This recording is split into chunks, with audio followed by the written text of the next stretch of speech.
اپنے دوستوں کے ساتھ اتنا اخلاص رکھو کہ معمولی لڑائی پر تمہاری دوستی ختم نہ ہو جائے۔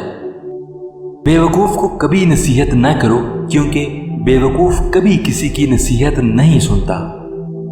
حسد کرنے سے بچو کیونکہ حسد انسان کا سب سے بڑا دشمن ہے۔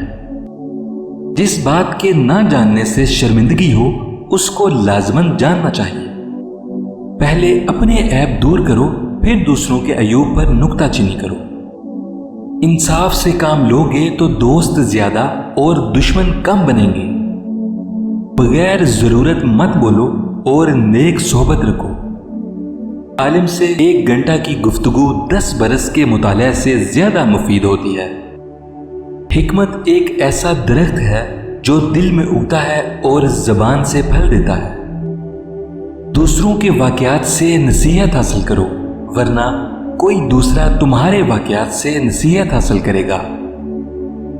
حرام روزگار اگرچہ تمہارے گھروں اور جیب کو بھر دے گا لیکن تمہارے دل سے ایمان ختم کر دے گا۔